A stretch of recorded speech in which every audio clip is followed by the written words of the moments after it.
Saudara Majelis Hakim mempertimbangkan status justice collaborator atau penguak fakta dalam vonis terhadap Richard Eliezer di kasus pembunuhan Brigadir Yosua.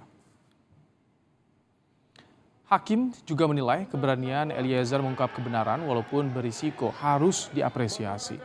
Dalam putusannya, Hakim juga mempertimbangkan pendapat dari ratusan akademisi yang meminta keadilan bagi Eliezer sebagai penguak fakta.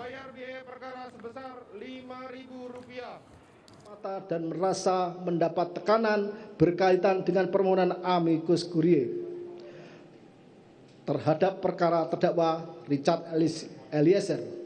Sebaliknya, memandang sebagai bentuk kecintaan pada bangsa dan negara, khususnya dalam penegakan hukum, sehingga para pihak baik lembaga maupun aliansi yang mempresentasikan harapan masyarakat luas terpanggil menyampaikan keadilan yang dirasakan dan didambakan ditegakkan, khususnya meninggalnya korban Yosua telah dikepung berbagai pihak yang mengakibatkan gelapnya perkara, sehingga kebenaran dan keadilan nyaris muncul terbalik.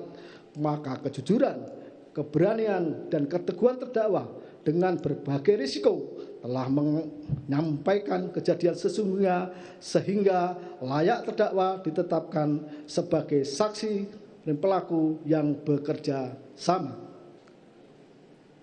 Justice collaborator serta berhak mendapatkan penghargaan sebagaimana ditentukan dalam pasal 10A. Soal status penguak fakta yang dikabulkan oleh Hakim terhadap Eliezer, kita akan bahas bersama dengan Wakil Ketua LPSK Edwin Partogi Pasaribu. Selamat petang, Pak Edwin. Selamat petang, Mas. Baik, Pak Edwin, kita tadi menyimak pertimbangan dari Hakim, kemudian yang meringankan, memberatkan juga.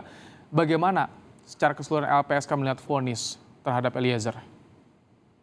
Ya, tentu kami menyambut gembira ya, mengapresiasi setinggi-tingginya kepada Majelis Hakim yang sudah memberikan putusan dengan mempertimbangkan posisi Eliezer sebagai justice collaborator. Jadi kan tadi Hakim itu menolak pembelaan atau pledoi yang disampaikan terdakwa maupun kuasa hukumnya yang menggunakan alas pasal 51 maupun pasal 48 dari KUHP ya. Dan kemudian tapi Hakim menerima rekomendasi atau menyatakan Richard Eliezer sebagai justice collaborator, termasuk juga mempertimbangkan amicus curiae sahabat peradilan yang sudah disampaikan oleh banyak pihak termasuk para akademisi. Baik, soal JC ini kan ada perbedaan pandangan dengan di tuntutan jaksa sebelumnya. Bagaimana LPSK melihat? Karena jaksa juga belum menentukan sikapnya banding atau tidak ya, Pak Edwin?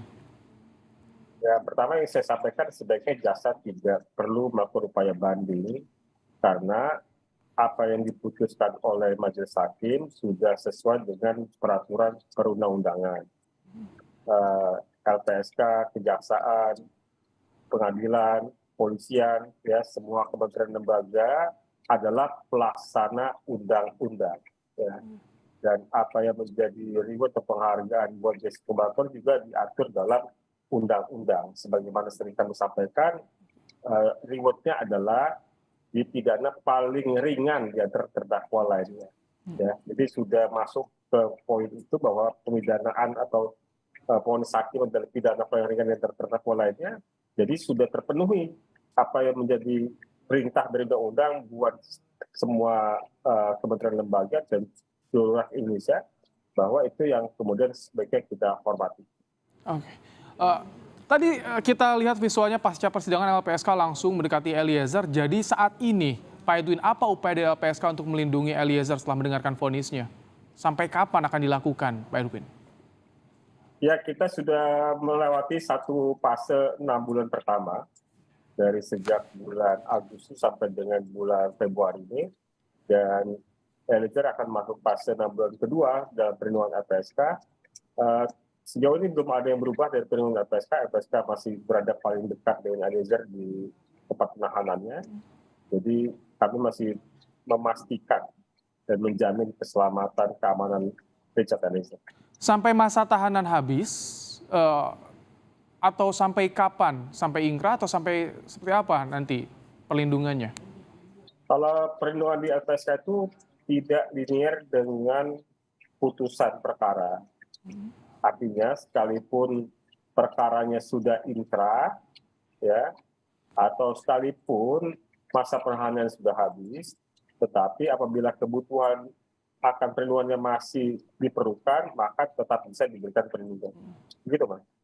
Itu tergantung permohonan dari Eliezer sendiri, dari keluarga sendiri, atau LPSK sendiri bisa menilai ini urgensinya?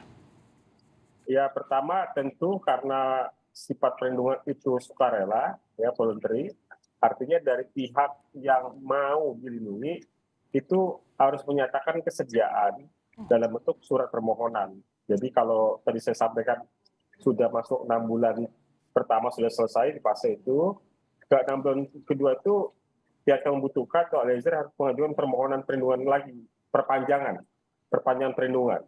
Nah, itu yang kemudian disetujui oleh LPSK untuk dilakukan perlindungan kembali. Gitu. Nah, di sisi lain, selain ada kemauan atau kehendak dari pihak yang ingin dilindungi, di sisi lain LPSK juga punya mekanisme monitoring untuk melakukan penilaian apakah perlindungan itu masih dibutuhkan atau tidak. Gini kan, Mas? Oh, baik.